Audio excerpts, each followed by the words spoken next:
வணக்கம். இன்னைக்கு நம்ம தேனி கிச்சனில் முட்டை தொக்கு எப்படி செய்யலான்னு பார்க்கலாம். முட்டை தொக்குக்கு கொஞ்சம் மசாலா வறுக்கணும். இப்போ கடாயை அடுப்பில் வச்சுருக்கேன். எண்ணெய் காயுது. கொஞ்சமாக எண்ணெய் விட்டுருக்கேன். எண்ணெய் காயட்டும். ஒரு 1.5 ஸ்பூனு வரமல்லி, 1 ஸ்பூன் சீரகம், 1 ஸ்பூன் மிளகு, 2 மிளகாய் வத்தை, 1 காஷ்மீரி வத்தை, 1 சாதா வத்தை, பட்டை, கிராம்பு, அன்னாச்சி மூக்கு கொஞ்சம்.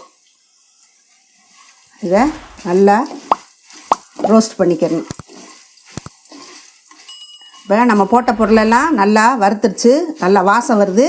இப்போ அடுப்பை ஆஃப் பண்ணிடுறேன். இதை ஆறின பிறகு பேஸ்ட்டாக அரைச்சிட்டு வந்துட்டு காமிக்கிறேன். மசாலாவை அரைச்சி எடுத்துகிட்டு வந்துட்டேன். இப்போ முட்டை தொக்கு எப்படி செய்யலான்னு பார்க்கலாம். கடாயை அடுப்பில் வச்சுருக்கேன். கடாயை சூடேறதுக்குள்ளேயும் இது ஏற்கனவே வறுத்தது தான், அந்த எண்ணெயிலேயும் கொஞ்சம் எண்ணெய் விடுறேன்.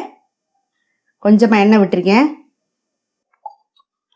ஒரு 1/2 டீஸ்பூனு மிளகாத்தூள், கொஞ்சமாக மஞ்சத்தூள், கொஞ்சமாக உப்பு. இது இந்த எண்ணெயில் கொஞ்சம் நேரம் ஹீட் ஆகட்டும். எண்ணெய் சூடேறி போட்டோம்னா இது கருகிரும். அதனால் இந்த மாதிரி போட்டிருக்கேன். நான் முட்டை தொக்குக்கு 4 முட்டை எடுத்திருக்கேன். இதை சுற்றி 4 பக்கமும் கீறி விட்டுருக்கேன். இதை இதில் போட்டு ரோஸ்ட் பண்ணணும். அழுத்தமாக கீறாமல் சும்மா லைட்டாக கீறிக்கிறணும்.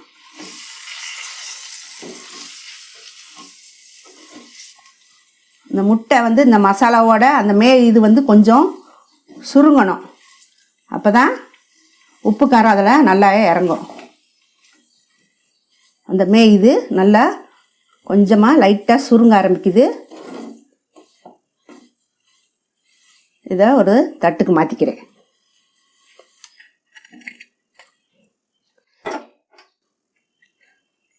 இந்த மசாலா எண்ணெயிலேயும் நம்ம எண்ணெய் விட்டுக்கிறலாம். இந்த மசாலா எண்ணெயிலேயும் நம்ம தொக்குக்கு தேவையான எண்ணெய் விட்டுக்கலாம். 2 பெரிய வெங்காயத்தை இதே போல் பொடிசாக நறுக்கி எடுத்து வச்சுருக்கேன். இதை அதில் எண்ணெயில் விட்டுக்கிறேன். வெங்காயம் நல்லா வதங்கணும். வெங்காயம் நல்லா வதங்கினாத்தான் தொக்கு நல்லா டேஸ்ட்டாக இருக்கும். எப்பயுமே நம்ம போடுற வெங்காயம் நல்லா வதங்கணும். எண்ணெயில் நல்லா வதங்கிடுச்சு. 1 டீஸ்பூனு இஞ்சி பூண்டு பேஸ்ட்டு, அதுவும் இந்த வெங்காயத்தோட நல்லா வதங்கணும்.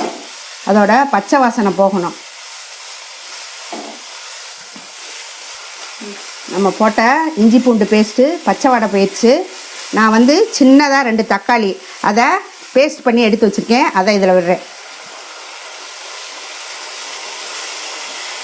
இந்த தக்காளி, இஞ்சி பூண்டு இது எல்லாம் பச்சை வாசனை போகணும்.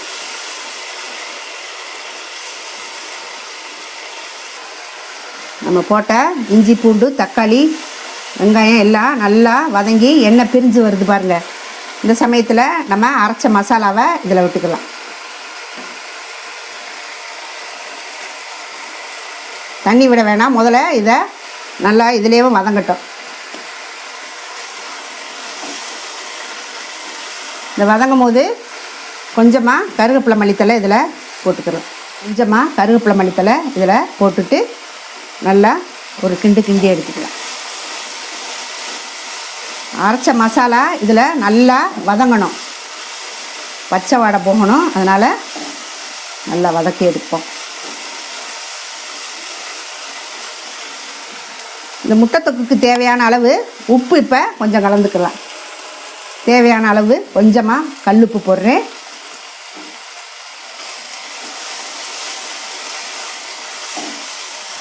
வதங்கும் போதேவும் அவ்வளோ வாசம் வருது. ஏன்னா நம்ம எல்லா பொருளையுமே வறுத்து போடுறதுனால ரொம்ப டேஸ்ட்டாக இருக்கும்.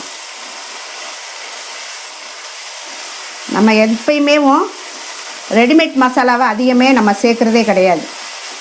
எல்லாமே வீட்டில் அப்போதைக்கே வறுத்து அரைச்சி போடுறது. அதனால் எந்த ஒரு டிஷ்ஷும் ரொம்ப வித்தியாசமாக நல்ல டேஸ்ட்டாக இருக்கும். இந்த சமயத்தில் நமக்கு தேவையான அளவு தண்ணி விட்டுக்கலாம். நான் மிக்ஸி ஜாரில் கழுவுன தண்ணி விட்டுருக்கேன். தண்ணி ரொம்ப அதிகம் விட வேணாம், உங்கள் தேவைக்கு தகுந்த மாதிரி தண்ணி விட்டுக்கங்க. இந்த ஸ்டேஜில் உப்பு காரம் நீங்கள் டெஸ்ட் பண்ணிக்கோங்க. மூடி போட்டு ஒரு 5 நிமிஷம் நடுத்தர தீயிலே வச்சுருங்க. பார்ப்போம் 5 நிமிஷம் கழிச்சு. இப்போ மூடி எடுத்துகிட்டு பார்க்கலாம். நம்ம ஊற்றின எண்ணெய் நல்லா மசாலாவிலேருந்து தனியாக பிரிஞ்சு வருது. நல்லா முட்டை தொக்கு நல்ல கிரேவி நல்ல திக்காக இருக்குது. நல்ல வாசம் நல்லா இருக்குது. இந்த ஸ்டேஜில் நம்ம வறுத்து எடுத்த முட்டையை இதில் போட்டுக்கலாம்.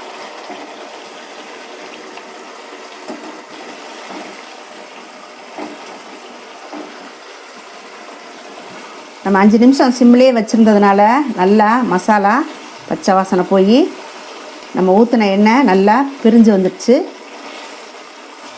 நல்லா கிரேவியோடு பெரட்டி விடணும். இந்த முட்டை தொக்கு தோசை, இட்லி, சப்பாத்தி, பூரி இதுக்கு எல்லாமே ரொம்ப பொருத்தமாக இருக்கும்.